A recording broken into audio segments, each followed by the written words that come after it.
You are not going to hear me say this much, but I agree with Bernie Sanders 100%. When he's talking about the advantages of Wall Street, the fact that the government protects those advantages against the little people like me. I agree with him. Let me give you some examples from my personal experience. Bought a duplex several years ago, investment property.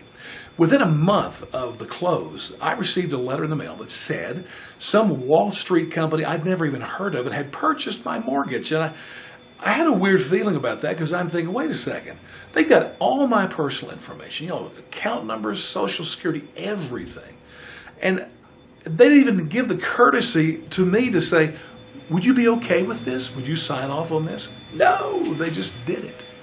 And it dawned on me, if I walked into, say, Chase has the mortgage for my neighbor's house. Can you imagine what would happen if I walked in there and said to the guy, hey, I want to buy my neighbor's mortgage, and so you guys can be free of it, and I'll take the payments from here on. After he lifted his head off the desk from laughing so hard, he said, Mr. Watson, you're a fool. You can't do that. It's against the law. Boom! Advantage Wall Street.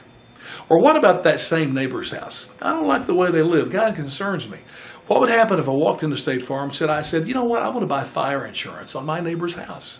Again, after he quit laughing, he'd say, Mr. Watson, you don't even own the house. It's not legal to buy fire insurance on a house you don't own.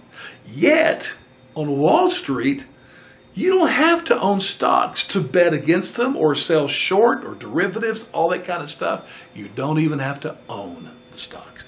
Boom! Advantage Wall Street. And plus, I'd love to be part of these hedge funds. These guys are making billions of dollars. Oh, but you have to be a millionaire to even participate in the club. Boom. Advantage Wall Street. There's so many more. Bernie, yes, sir. Thanks for pointing it out. Now, the downside is I don't agree with Bernie at all on his solutions. It's borderline foolish and certainly completely 100% ineffective. Here are the things he would do according to his website. One thing is make sure CEOs don't get those big bonuses. Oh, how's that going to help me? He's also going to tax every transaction on the exchanges like New York Stock Exchange, NASDAQ. Now that's going to bring in bucket loads of money to the government, but how's that going to take away their advantage or help me? He also says he's going to tax Wall Street speculation. I don't even know how to define that. And lastly, you've heard him talking about breaking up the big banks.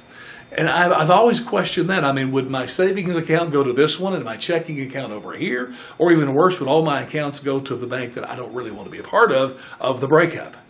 No, really the best option there is just let the free market be free. Let a small guy come in, a small company, have a bank that could actually compete with the big boys. That's the way to spread this thing out. So his solutions, really rough. But you need to understand one thing as we go into this presidential election between Trump and Hillary. There's only one of those two that Wall Street will be forcibly 100% behind. And that's Hillary.